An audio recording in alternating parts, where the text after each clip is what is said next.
So for the first 2 layers, what I'm doing is there are only 4 or 5 simple tricks that keep reoccurring all over.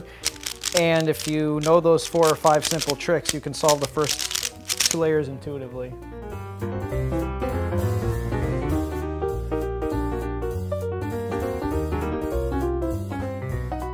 I used to practice like 5 hours a day back when I was in high school, but that was excessive.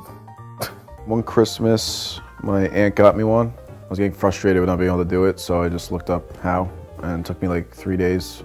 I really just learned just so I could say, oh, I can solve Rubik's Cube.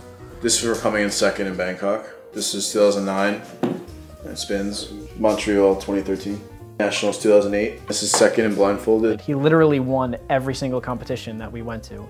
He held like every record. He was dominant for so many years, but now, you know, he has a job, finishing college, and so like he's kind of got to go into the adult world and leave it to the next generation. He was part of the first wave of cubers, really. We were part of the first wave. So what competitions are all about is, I like to think of them as a mini game show where everyone gets to showcase their skills. And I think that's part of the reason why they're really addictive. Everyone gets to show off, you know, what their ability is for solving the Rubik's Cube. It's a social event, really. It's a good community. We really try to support each other, even though, you know, there are people who are rivals trying to get records. There's always a supporting thing. There's never like any animosity towards anyone.